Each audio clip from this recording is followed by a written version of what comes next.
In today's video, I'm going to teach you how to add Google Tag Manager in Blogger.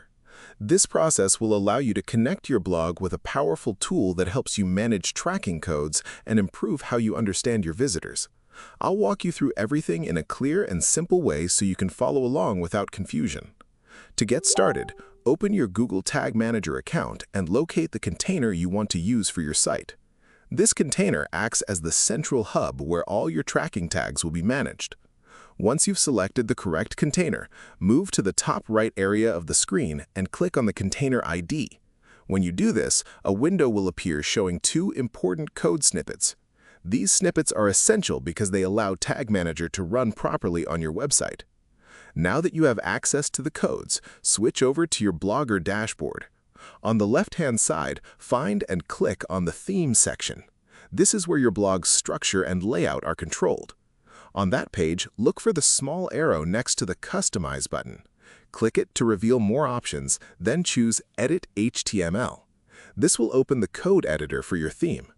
Next, go back to Google Tag Manager and copy the first code snippet, which is intended for the head section of your site. Return to the Blogger HTML editor and carefully paste this code immediately after the opening head tag. Placing it in the correct position ensures that the integration works as expected. After inserting the first snippet, look closely at the early part of your code, around the top lines. You'll notice a short piece of text that includes the letters NL. Add the word AMP right after it so the structure remains consistent and functional.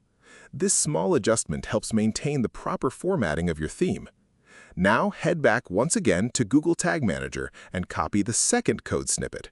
This one is designed for the body section of your site. Go back to your Blogger editor and paste this snippet right after the opening body tag. Just like before, proper placement is important for everything to run smoothly. Once both snippets are added and you've reviewed your changes carefully, click the Save button to apply everything. With that done, Google Tag Manager is now successfully connected to your Blogger site, allowing you to manage and track data more effectively. If you found this video helpful, let me know in the comments, give it a like, subscribe to the channel, and don't forget to hit the notification bell.